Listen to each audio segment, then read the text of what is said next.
দেশজুড়ে ছড়িয়ে পড়া মাদকের ভয়াবহতা রোধ করতে খেলাধুলার বিকল্প নেই বলে মন্তব্য করেছেন বাংলাদেশ জাতীয় সংসদের deputy speaker barrister Kaiser Kamal.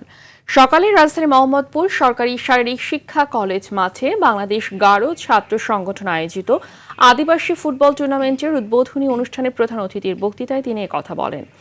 তিনি বলেন, মাদকমুক্ত সমাজ গড়তে এবং নৈতিকতা ও শারীরিক মানসিক বিকাশের জন্য খেলাধুলার কোনো বিকল্প নেই। আদিবাসী জনগোষ্ঠী একসময় বাংলাদেশের ক্রীড়াঙ্গনকে দারুণভাবে সমৃদ্ধি করেছে এবং এখনো করে যাচ্ছে। তিনি তাদের এই উদ্যোগের প্রশংসা করে বলেন, সাবেক রাষ্ট্রপতি জিয়াউর রহমান বাংলাদেশি জাতীয়তাবাদ দর্শনে বিশ্বাসী ছিলেন। উল্লেখ্য, সারা দেশ থেকে আসা ৩২টি দল এই খেলায় অংশগ্রহণ করেছে।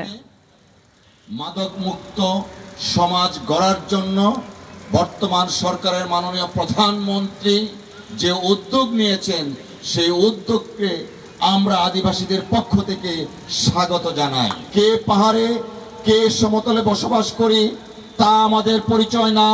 আমরা কে জাত, কে গারো, কে হাজং, কে হিন্দু, কে মুসলমান, তার চেয়ে সবচেয়ে বড় পরিচয় তিনি যা আমাদেরকে দিয়ে গেছেন, আমরা বাংলাদেশী।